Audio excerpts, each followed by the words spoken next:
ఈ steel plant ప్రభుత్వ రంగంలో కొనసాగాలని మా నాయకులందరూ కూడా పోరాటాలు చేస్తున్నప్పటికీ కూడా ప్రభుత్వ రంగంలోనే కాకుండా కూలి పని చేసుకునే వాళ్ళు కూడా తీసేస్తే వాళ్ళ పరిస్థితి ఏంటండి? మా పిల్లలు ఎలా పెంచుకోవాలి? మీరు పెద్ద పెద్ద జాబులు చేసుకొని మీరు డబ్బు సంపాదించుకొని మీ పిల్లలు ఎలాగోలా చదివించుకున్నారు. మా పిల్లల పరిస్థితి ఏంటి? మేము ఎలా చదువుకోవాలి? మా పిల్లలు ఎలా మేము పెంచుకోవాలి? మా భవిష్యత్తు ఏంటి?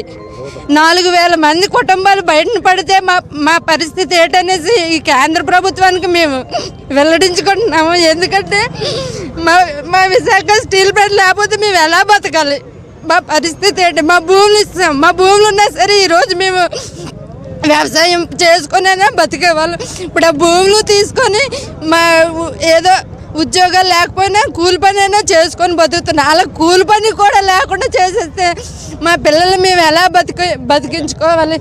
ఈ